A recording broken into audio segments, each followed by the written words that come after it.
Morning, welcome back to Megan's Kitchen.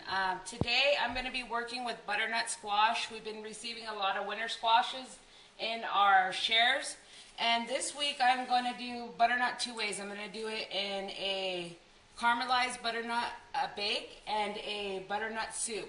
And so what I did here is, you can see my squash is I put it in the microwave and I put it on for, grab the fork real quick. I put it on for 20 minutes, and you can see I could put my fork through it, and so that was pretty good. This is my fast way to do it. If you do it without putting it in the microwave, it could take about an hour and 45 minutes or so. So I did it this way. And what I'm going to be using on top of it is I'm going to be using this olive oil that I received from Spencer Hill. It's his buddy that makes it, and it's from Eureka. I'm going to be putting a little cinnamon flavor on it and some brown sugar. Now, I did this recipe at the diabetes clinic on Friday, and they had Splenda brown sugar, which was really cool. So if you need to do this recipe for low sugar intake, I would try the Splenda brown sugar. I didn't know they made it, so it's cool. So what I'm going to do is I'm going to take, you can see my butternut squash right here. Can you see it? I'm going to move you around a little bit. Here we go. And so I'm going to take my olive oil, and I'm going to spread it. And I say it's about a tablespoon, but it could be a little bit more. Just spread it evenly all over top of your squash, and spread it in the middle. And then you're going to add your cinnamon. And depending on how much cinnamon you like, I sprinkle it into the taste that I like, or my family likes. So it's up to you. My brown sugar. Now, if you have a brush, it's probably easier to use, but I'm going to use the spoon, and I'm just going to mush it all into the butternut, all over. Get it all in there. This is definitely a good recipe for Thanksgiving, so I'm excited to eat this. And one thing about winter squash is that it lasts for a long time. You can keep it in your cupboard for about 2 months or so, as long as it's not super hot in your house, or as long as there's not a lot of moisture getting to it, it stays for a long time. Now, I have my oven on like 550, so I'm going to set this in the oven, and it should take about 5 minutes or so to caramelize. And since the squash is already soft, it's already cooked, it cooks really fast. So I'm going to place it in the oven. And by the time we're done doing the butternut stew, it should be ready. So what I did with my butternut, so if you could see it, I sliced it in half, I scooped out the seeds in there, and I peeled it. Now, peeling squash, winter squash, is really hard, so what I recommend is a really nice sharp knife. It's kind of dangerous too. I almost cut myself a couple times, so be careful when you peel your winter squash. I got a good knife, and so I got it peeled right here, and I have it in like a long cut up form, and I'm going to cube it up. So what the butternut squash does is it kind of makes it like potatoes inside of your stew, because I know my family are meat and potatoes people, especially my husband. So what I'd like to try to do is I'd like to try to cook my comfort foods and the foods that I'm used to cooking, but add some different things to make it taste similar to the things that we're used to, but we're adding so much more. Squash is full of vitamin A and vitamin C. Very good for your eyes, very good for this time of the year. So I'm going to add this to my... So I got boiling water over here, if you could see it. I'm going to add this in. Be very careful if your water is boiling. You don't want to burn yourself. So I got it added in. And then I'm going to start up my frying pan in the back, because I'm going to fry up my meat. I'm going to cut up my onion. This onion came from Greenfire Farm. Also, the butternut squash came from Greenfire Farm. I'm just going to kind of just slice it up, not very small. Throw it in there.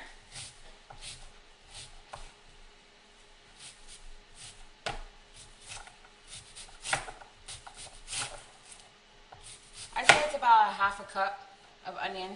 You can see it sliced up. I'm going to throw it in there. I have some minced garlic.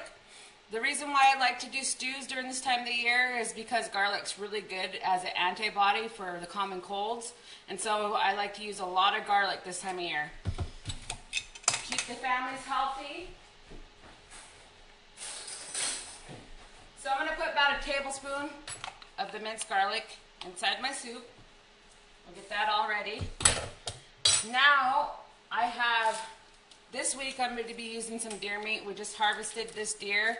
I cubed it up, and what I'm going to do is I'm going to coat it in some flour and some seasoning. I put garlic, salt, and pepper in here, and about a couple tablespoons of each in here. So I'm going to coat my deer meat, and I'm going to start frying it in my olive oil.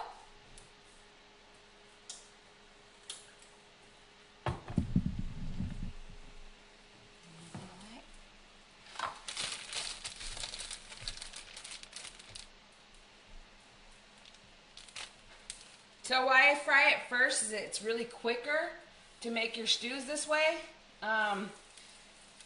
If you don't want to fry it in flour, if you're trying to cut down on your starch intake and your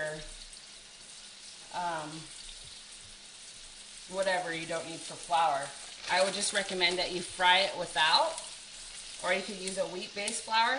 Why I like to use flour is because it also adds like a gravy to my stew, and it also thickens it so that it's more like a stew and less like a soup. So I'm going to wash my hands, because anytime that you're using any type of meat product and vegetable product, you need to wash your hands.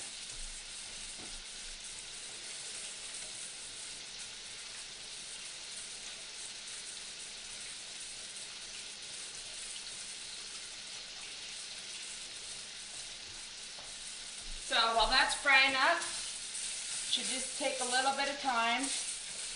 I just like to fry it till it's like a nice little crispy skin on top of my deer meat. Now I did this type of recipe the same way for Diabetes Club, but I did chicken breast, and all I did was I boiled the chicken until it came off of the bone, and then I added it back into the broth, and then I just added the vegetables to it as well. This way I'm just adding deer meat into the soup, or into the stew.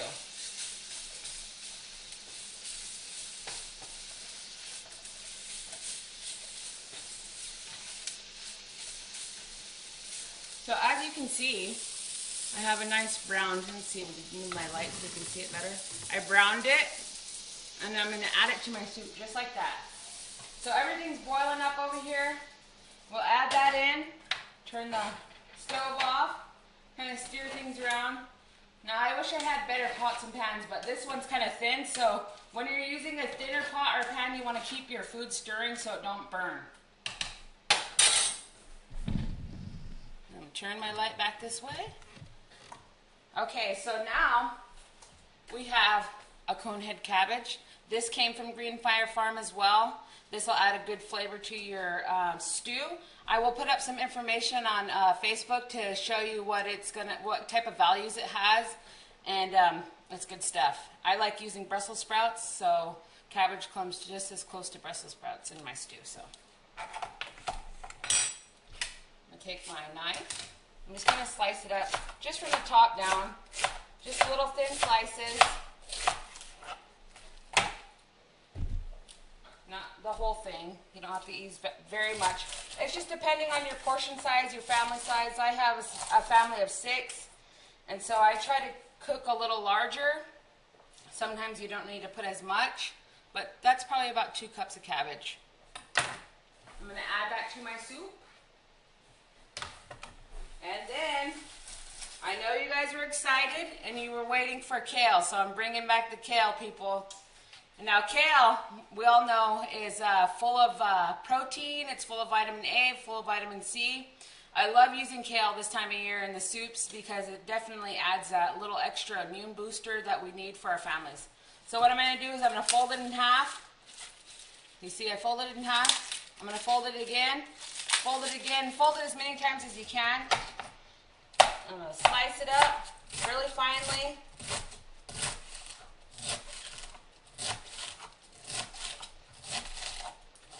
So if you're starting to just introduce kale and these vegetables into your family diet, what I would suggest that you do is just kind of chop it up and make it as finely as you can to kind of sort of disguise it in a way, because we know that it's hard for our kids to start off who are not used to these type of vegetables to get them into their diet. So if you chop it up finely, they won't really notice it too much. But what I like to do is I chop it up to about this size, because my kids already know what kale is and they use it a lot and they eat it pretty regularly in their diet. So I'm going to add that to my stew over here.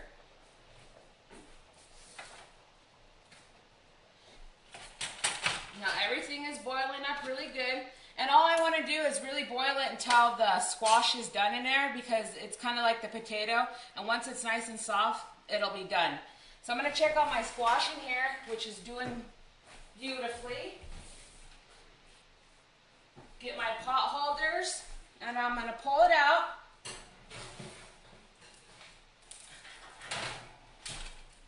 So as you can see, I'll adjust my light. Ooh, almost dropped it. It's caramelized. And so basically it's done just like that. All finished, smells great. It's going to be delicious, and it marries very well with the stew. Now, I have some stew already prepared. So this is how it looks. It's delicious. Smells good. I added a cup of rice to it. Now if you want, you can add some potatoes to it. I added rice because I like to have a little rice and a little thickness to my stew. So if you could see it. And I am going to give this bowl of stew to my guest here today. I have Allie. Say hi, Allie.